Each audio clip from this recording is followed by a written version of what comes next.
All right, folks. So I've done a massive U-turn in cryptocurrency, and my opinion of that. And so I made this video like a couple months ago why I'm not into cryptocurrency, and I think I had some pretty good reasons back then. And what's changed since then? Well, I'm going to tell you in this video because I've now invested a significant amount of money in cryptocurrency. So let's dive into it. So my initial sort of way of thinking of this is I like to earn money by providing value to the world, and that remains the same with my business. Setting it up, getting people jobs, helping companies improve their operations. That's my value to the world, and for that I get fiat currencies, basically U.S. dollars, British pounds, euros, so on and so forth. So what has changed now is my faith in those currencies. And, like I was perfectly happy with those currencies until now in my life. I always had money, found it easy to make money, found the value of my money using, like everything from the Canadian dollar to the euro to the British pound to the US dollar. It was pretty good. But then, over the last little while, looking at the situation, watching the news, my faith in that system is dwindling. So let me explain to you. For example, the story that 18% of the US dollars in existence were printed last year. Now, this is a currency that's existed for hundreds of years, apparently, and 18% last year, because the governments continue to actually just devastate the economy with lockdowns. And we're in the middle of the largest wealth transfer from poor to rich ever in human history. Luckily, I'm on the side of the people who are, I'm not on their side, but I'm, on the side of the people who are benefiting from this. And I want to continue to benefit from, the instability and the, problems that are created in the economy. It sounds bad, but either you're going to be fucked or you're going to be the fucker. And that's how, this sort of thing works. But looking into what I could invest in, I mean, there's precious metals, and that's a pretty good traditional one for getting through hard times. And you just buy like gold, it's stored in a vault somewhere, and you can sell it anytime using the same company you bought it from, and that's pretty good.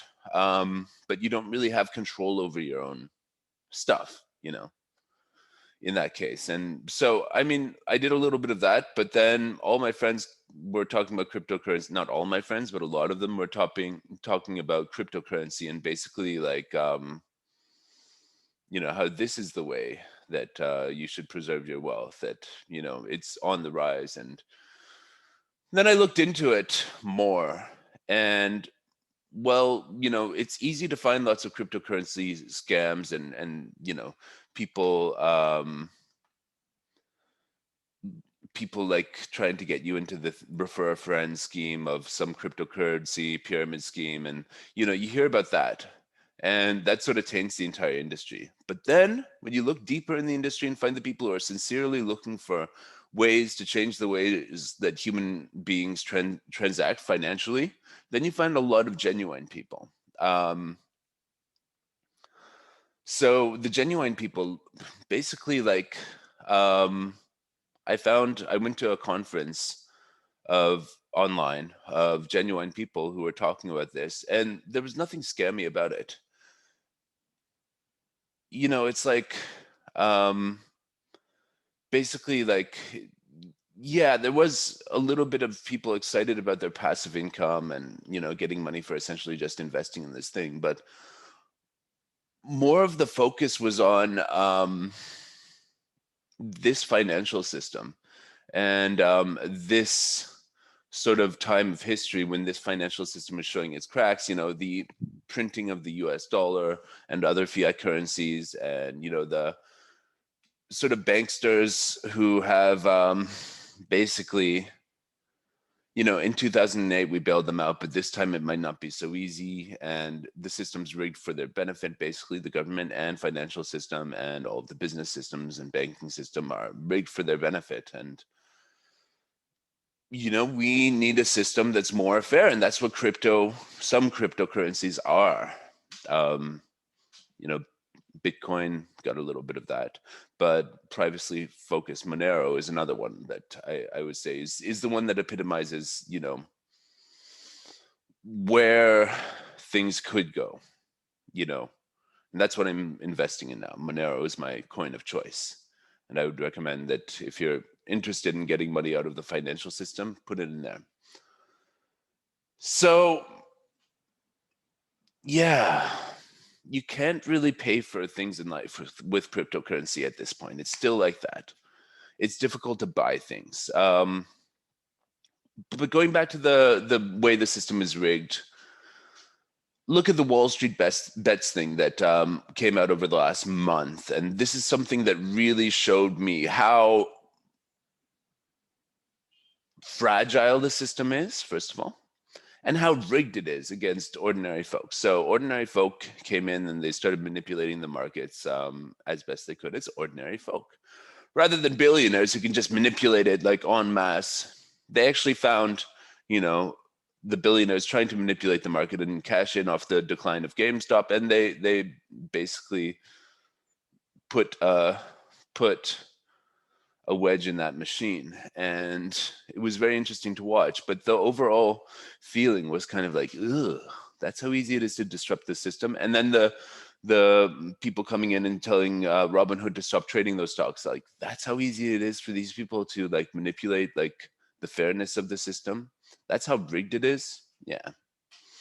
So crypto is different, and it kind of like previously I talked about how it's like a wealth transfer to internet marketers. Well, yeah, but you do have to realize that if you continue to use the pound and US dollar as your only source of currency, you're essentially being a participant of the wealth transfer to centralized banking and people who are large companies. And this is the biggest wealth transfer ever, from people to large companies. And the printing of the dollar, people aren't getting richer, they're giving handouts in countries, printing money, giving a little bit to the people, and then it's going back into the system, which means that since people can't work, small businesses can't work, that money's going back to Amazon, Jeff Bezos, and people like that. And it's kind of I wouldn't say horrifying to watch, but I don't think this is sustainable. I don't think the system is really going to be able to like stay afloat as it is now if the lockdowns continue. So we got to see what happens.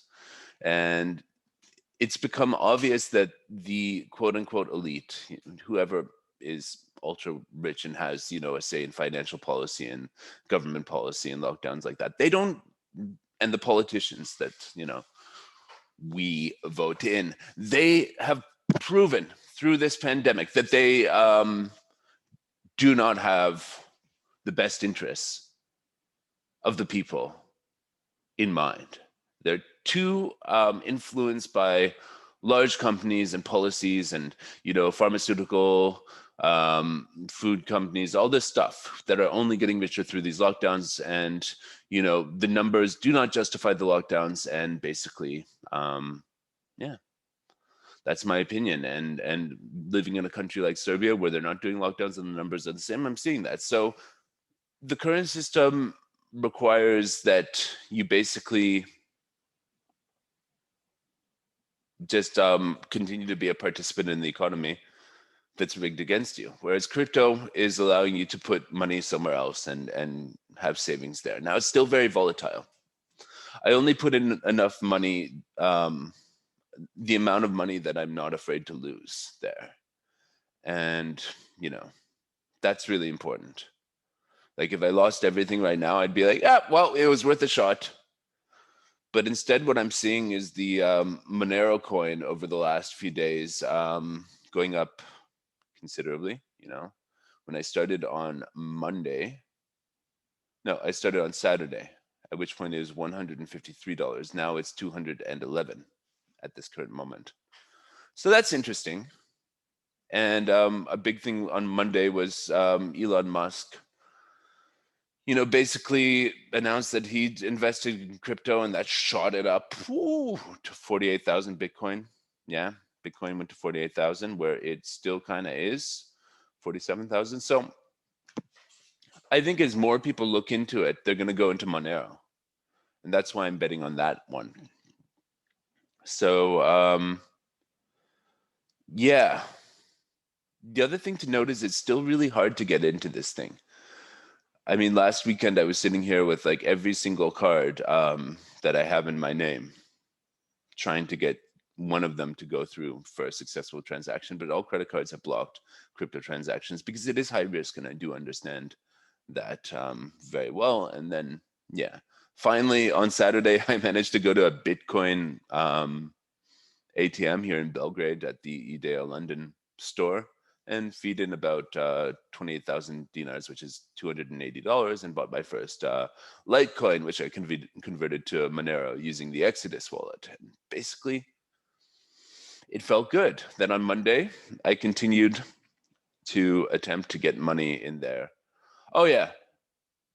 On Friday, I initiated a transfer from Kraken from my UK personal account, and basically that arrived on Monday, so I was able to buy Bitcoin on Monday with that, and then I made another transfer and found another company in the UK that with my UK banking account, I could just pay a normal bank transfer to them, and then they turned it into crypto. So that was good. That was my route. So it takes a while if you want to get in to actually do this, and it's very hard.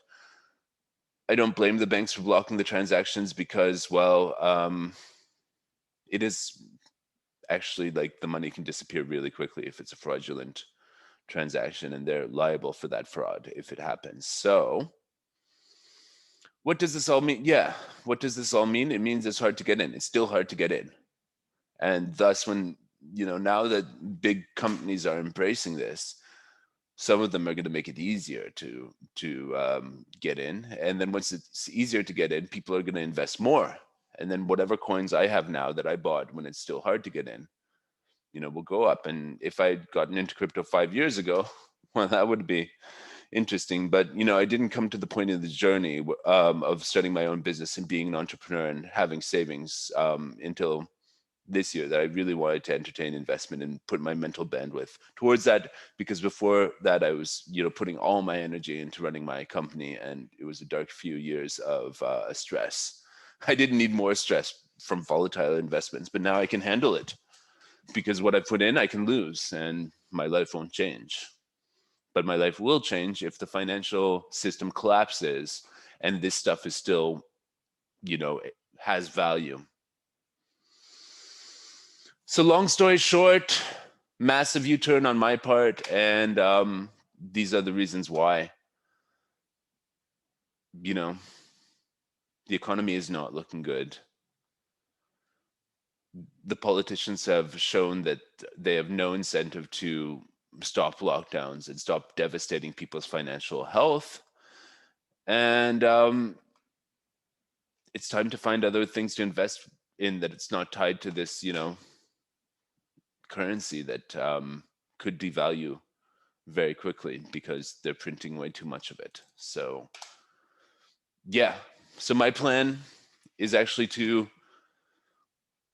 let the crypto rise until my initial investment amount is doubled. And then I'm going to take that and switch it into a crypto that's backed by gold. So you can do that. So it's interesting, isn't it? So that's it, folks. It's kind of exciting. I still want crypto to become, something I can buy groceries with. Should happen soon. And avoid crypto scams. There's videos about you need to do your own research. You need to educate yourself, and then you'll be fine. But otherwise, I use Kraken and this company in the UK. If you're a UK resident, it was, hang on, let me find it. Yeah, BC Bitcoin in the UK.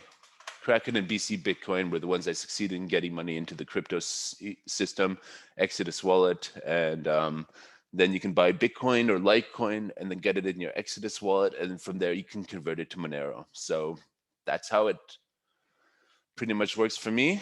And there's nothing weird about being into crypto, and it's going to become more mainstream. So if you were skeptical like me about doing this, now might be the time to do this, actually. So let me know what you think in the comments about my journey with this and my reasons and what I've done here. So it's exciting. I'll catch you guys later. Bye now.